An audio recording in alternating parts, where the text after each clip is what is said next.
Hello guys, मैं विकास sir, biology sir. मैंने अपना पुष्पिपाद में लैंगिक जनन के बारे में मैं लेक्चर फर्स्ट में उस टॉपिक को हमने फ्लावर के बारे में जो आवर्तबीजी पुष्प होते हैं उसके फ्लावर के बारे में आपको अवगत कराया था और उसे समझाया भी था सही ढंग से। देखिए, हमने उसमें आपको 4 भाग बताए थे। एक तो बाह्य दलपुंज बताया था, दूसरा दलपुंज बताया था। उसमें हमने आपको जनन करने के 2 मुख्य अंग बताए थे। एक होता है पुंकेसर या पुमंग, जिसे नरभाग कहते हैं। देखिए, इसमें जनन करने के लिए एक जो आपका पुष्प का 2 भाग बताए थे। एक तो होता है पुमंग या पुंकेसर, ठीक है। दूसरा हमने बताया था आपको जायांग या स्त्रीकेसर। अब देखिए सभी बच्चे ध्यान देंगे, इसमें जो पुमंग या पुंकेसर होता है ये नर वाला भाग होता है, नर भाग। ये आपका जो होता है मादा भाग होता है, मादा भाग होता है। अब इसमें जो आपका पुमंग है, जो प्राथमिक जनन करने के लिए जो मुख्य अंग बनता है, तो जो मुख्य अंग बनता है वो आपका पुमंग या पुंकेसर होता है। तो इसी के बारे में अध्ययन करेंगे। देखिए, तो जनन करने के लिए जो 2 मुख्य अंग होते हैं, एक नर वाला भाग होता है, दूसरा मादा होता है। जो नर को कहते हैं पुंकेसर और दूसरे मादा वाला भाग होता है उसे स्त्रीकेसर कहते हैं। अब इसमें जो पुंकेसर है, पुंकेसर के बारे में हम आज स्टडी करेंगे। हम आपको अवगत कराएंगे कि पुंकेसर किस प्रकार से होता है और किस तरह से इसका जो नर भाग होता है, इसमें कितने भाग होते हैं। देखिए सभी बच्चे देखेंगे, इसका हम डायग्राम बनाएंगे। तो डायग्राम इसका इस प्रकार से होता है। देखिए बेटा, इस तरह से इसकी संरचना होती है। देखिए बच्चे, इसमें ये वाला जो भाग होता है जो पुंकेसर का, इसे हम कहते हैं परागकोश। ये आपका परागकोश है। दूसरा वाला होता है पुतंत्र। देखिए, परागकोश को हम एंथर बोलते हैं, इसे हम एंथर कहते हैं और इसे हम कहते हैं फिलामेंट, फिलामेंट। और तीसरा जो होता है इसे कनेक्टिविटी कह सकते हैं या संयोजी ऊतक टिश्यू बोल सकते हैं या संयोजी कह सकते हैं या योज कह सकते हैं। इसका तीसरा भाग होता है योज। लेकिन सभी बच्चे ध्यान देंगे, जो योज वाला है वो एनसीईआरटी ने हटा दिया। इस प्रकार से इसके 2 ही भाग मुख्य माने गए हैं। एक तो माना गया है परागकोश और दूसरा माना गया है पुतंत्र। अब देखिए सभी बच्चे ध्यान देंगे, इसमें जो आपका पुंकेसर होता है, तो पुंकेसर का हम जब टीएस करते हैं तो टीएस करने पर इसका जो अनप्रस्थ काट करते हैं, इसकी संरचना इस प्रकार से दिखाई देती है बच्चे। इसकी जो संरचना होती है वो इस प्रकार से दिखाई देती है, इस प्रकार से होती है इसकी, क्योंकि द्विकोष्ठी होता है या द्विपालिक भाग होता है। इसमें 4 चैम्बर दिखाई देते हैं इस प्रकार से, या 4 लघुबीजांड धानियां कह सकते हैं। 4 लघुबीजांड धानियां, 4 लघुबीजांड धानियां। देखिए, यूपी बोर्ड में ये जननांग जो है, एक आपका पुंकेसर है और दूसरा आपका स्त्रीकेसर है, बहुत पूछा जाता है क्योंकि इसके मुख्य 2 ही अंग होते हैं। एक तो आपका जो नर वाला भाग होता है और दूसरा आपका होता है मादा वाला भाग। अब इसमें जो नर वाला भाग है, इसको हम टीएस करते हैं, तो टीएस करने पर या अनप्रस्थ काट करते हैं तो इसमें 4 कोश दिखाई देते हैं या 4 चैम्बर दिखाई देते हैं, 4 लघुबीजांड धानियां दिखाई देती हैं। लघु का मतलब होता है छोटा, लघु का मतलब होता है छोटा। तो इस प्रकार से इसमें जो पॉलिंग चैम्बर होते हैं वो 4 होते हैं। कितनी संख्या होती है? 4 होती है। सही बच्चे शुद्धिकरण। तो देखिए, इसमें जो 4 चैम्बर होते हैं, इसमें जो लघुबीजांड ध्वनियां बनती हैं, तो लघुबीजांड ध्वनियों में इसमें जो परतें होती हैं वो 4 चैम्बर की वो इस प्रकार से होती हैं। देखिए बच्चे, किस प्रकार से बनती हैं इसकी परतें। और इसमें जो 4 कोष्ठ होते हैं, जो द्विपाली संरचना होती है, वो इस प्रकार से बनती है। इसकी जो संरचना होती है वो इस प्रकार से होती है। थोड़ा गीला है इसलिए थोड़ा दिक्कत तो आ रही है। अब देखिए इस प्रकार से इसकी बना सकते हैं। ये इस प्रकार से ये द्विकोष्ठी होता है। इस प्रकार से इसमें 4 चैम्बर दिखाई देते हैं। इस प्रकार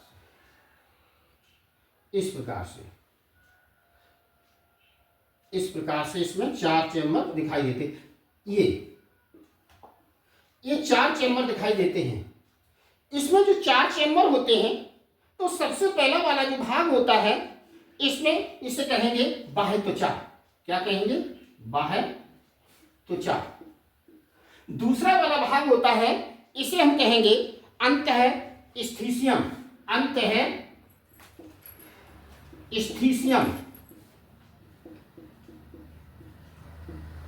तीसरा वाला भाग होता है उसे मध्य पर्त कहेंगे। और चौथा वाला भाग होता है वो होता है टेपिटम। इस प्रकार से इसमें 4 भाग या 4 परतें दिखाई देती हैं। पहली परत होती है आपको बाह्य त्वचा, दूसरी होती है अंतःस्थिसियम, और तीसरी होती है मध्य परत, और चौथी होती है टेपिटम।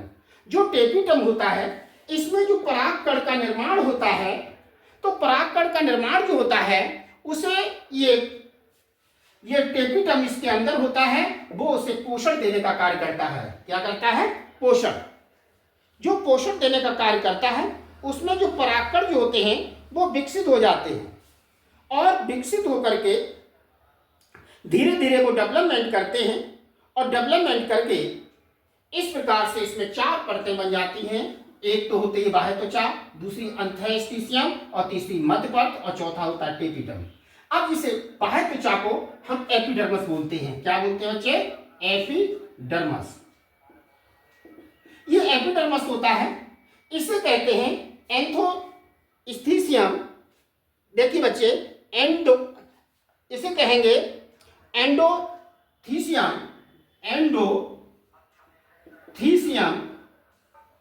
इसे एंडोथीसियम कहेंगे। इसे कहेंगे मिडल लेयर।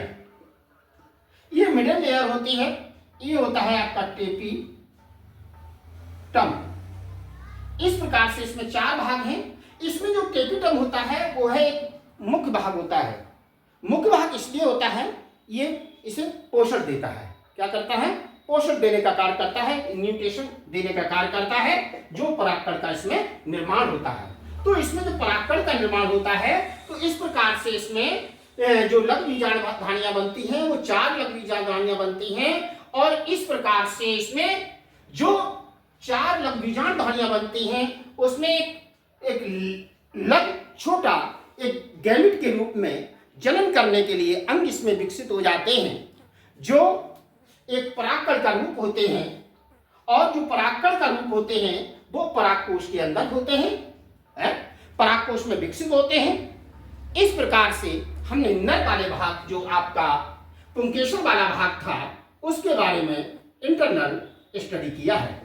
अब इसमें जो पुंकेसर वाला जो भाग था उसमें परागकण किस प्रकार से बनते हैं उसके बारे में हमने सीखा। और परागकण बन करके ये जो होता है आपका जो मादा वाला भाग होता है, देखिए अब हम क्या करेंगे, जो मादा वाला भाग है उसके बारे में स्टडी करेंगे। देखिए हमने अभी आपको जो नर वाला भाग था उसके बारे में सीखा और हमने स्टडी किया, और हमने पाया परागकण किस प्रकार से निर्माण करते हैं। इसमें जब परागकण का निर्माण होता है तो लघुबीजांड ध्वनियां बनती हैं। लघु का मतलब बताया छोटा, और जो आपका परागकण होते हैं छोटे छोटे रूप में किस प्रकार से विकसित होते हैं, और टेपिटम के द्वारा ये पोषण को प्रदान करते हैं। तो इस प्रकार से हमने पुंकेसर के बारे में सीखा और इसमें स्टडी किया। अब देखिए सभी बच्चे ध्यान देंगे, हम थोड़ा इसमें पुंकेसर के बाद हम अध्ययन करेंगे जो आपका फीमेल वाला भाग है, जो जायांग वाला भाग है उसके बारे में। जैसे स्त्री केसर से जायांग को कह सकते हैं, क्या कह सकते हैं? स्त्री केसर। जो आपका स्त्री केसर है या इसे जायांग भी कह सकते हैं, या इंग्लिश में कहेंगे गायनोसियम। गायनोसियम बोलते हैं। देखिए इसका जो डायग्राम होता है, ये कोशिका के इंटरनल पार्ट होता है जो एक अंडक के रूप में विकसित होता है। देखिए इसमें इस तरह से इसकी संरचना बनती है, ये इस तरह से इसका भाग होता है, ये इस तरह से, इस तरह से। अब देखिए बच्चे, ये आपका जो अंडाशय होता है वो इंटरनल वाला पार्ट होता है इस तरह से। अब इस तरह से इसमें संरचना होती है, ये इस तरह से। अब देखिए इसमें, इसे हम कहते हैं वर्तिकाग्र। क्या कहते हैं? वर्तिकाग्र। वर्तिकाग्र को हम इंग्लिश में बोलते हैं स्टिग्मा। स्टिग्मा, सही बच्चे ध्यान देंगे। इसे हम बोलते हैं वर्तिका, स्टाइल। देखिए इसे बोलते हैं अंडाशय, ओवरी। देखिए बच्चे, इस प्रकार से जायांग के 3 भाग हुए। एक तो आपका वर्तिकाग्र हुआ, दूसरा वर्तिका हुआ, तीसरा अंडाशय हुआ। अब इसके अंदर जो आपका वर्तिकाग्र होती है, सटा हुआ एक नलिका होती है, एक ट्यूब बनती है जिसे हम पराग नलिका बोलते हैं। क्या बोलते हैं बच्चे? पराग। रेडी। हाँ देखिए सभी बच्चे, अभी हमने आपको जायांग वाला जो पार्ट है, फीमेल वाला जो पार्ट है, जिसे हम गायनोसियम बोलते हैं, जो मादा वाला भाग है, इसमें आपने वर्तिकाग्र के बारे में सीखा, वर्तिका के बारे में सीखा, जो पराग नलिका होती है, जो पॉलिन ट्यूब होती है उसके बारे में सीखा, अंडाशय के बारे में सीखा। अब देखिए सही बच्चे, ये तो आपका फीमेल वाला पार्ट हुआ जिसे हम स्त्री केसर बोलते हैं। अब स्त्री केसर बोलते हैं, इसमें जो रिप्रोडक्शन होता है, जनन होता है, वो किस प्रकार से होता है? देखिए सबसे पहले हमने जो पुंकेसर वाला आपको नरभाग बताया था, उस नरभाग का हमने अभी चित्र बनाया था। इस तरह से इसका डायग्राम होता है, इस प्रकार से, ये इस प्रकार से इसका डायग्राम होता है। ये द्विपालित होता है या द्विकोष्ठी कह सकते हैं। इसमें जो आपका परागकोश वाला जो भाग होता है, परागकोश वाला जो भाग होता है, उसमें परागकण जो होते हैं वो बनते हैं। इसमें से बन करके इसमें जब स्कूटन होता है तो स्कूटन होकर के जो परागकण निकल करके जो जायांग वाला जो आपका स्त्री केसर वाला जो वर्तिकाग्र वाला पार्ट है उस पे गिर जाते हैं। इस प्रकार से इसमें जनन क्रिया हो जाती है और जो इसकी जो पराग नलिका होती है, पराग नलिका परागकण को खींच करके उस अंडाशय में लेके आती है। जो अंडाशय वाला भाग होता है, इसमें निषेचन क्रिया शुरू हो जाती है जिसे हम फर्टिलाइजेशन कहते हैं। इसमें फर्टिलाइजेशन शुरू हो जाता है, फर्टिलाइजेशन शुरू हो जाता है। अब सभी बच्चे ध्यान देंगे, इसमें जो अंडाशय वाला भाग होता है उसमें फल का निर्माण होता है और इसमें जो बीजांड वाला भाग होता है, इंटरनल जो पार्ट होता है इसका बीजांड होता है और बीजांड के अंदर जिसे हम ओव्यूल कह सकते हैं, ओव्यूल माने होता है बीजांड, तो बीजांड के अंदर बीज का निर्माण होता है। इस प्रकार से इसमें जनन क्रिया होती है। तो हमने इस टॉपिक जो आपका लेक्चर दूसरा था उसमें हमने जनन करने के 2 मुख्य अंग जो हैं, एक तो आपका पुमंग या पुंकेसर है, उसके बारे में जो नर भाग है उसके बारे में सीखा, और हमने आप जो स्त्री केसर या जायांग वाला दूसरा भाग है उसके बारे में सीखा। इस प्रकार से पुष्प में 2 प्रकार के ही जनन अंग होते हैं, जो मुख्य अंग होते हैं। एक तो आपका पुमंग या पुंकेसर होता है जिसे एंड्रोसियम कहते हैं, और दूसरा वाला जो पार्ट होता है वो जायांग या स्त्री केसर वाला जिसे हम गायनोसियम कहते हैं। इस प्रकार से दोनों जनन क्रिया करते हैं। इसमें मेल फीमेल पार्ट होता है वो जनन क्रिया करता है। तो मेल के अंदर जो परागकण विकसित होते हैं और परागकण जब ये स्पुतनिक जब एडल्ट साइंस की स्टेज आ जाती है, जिसे हम किशोरावस्था बोलते हैं, तो वहाँ पर पुंकेसर में स्पुतनिक की क्रिया होती है और स्पुतनिक होकर के इसमें से परागकण निकल करके उस जायांग वाला जो फीमेल पार्ट होता है उसमें वर्तिकाग्र पर पहुंच जाते हैं। इसे हम कहते हैं परागण। परागण कहते हैं, इसे हम कह सकते हैं पॉलिनेशन। जो आपका पॉलिनेशन होता है, परागण क्रिया होती है, यही एक जनन क्रिया कहलाती है।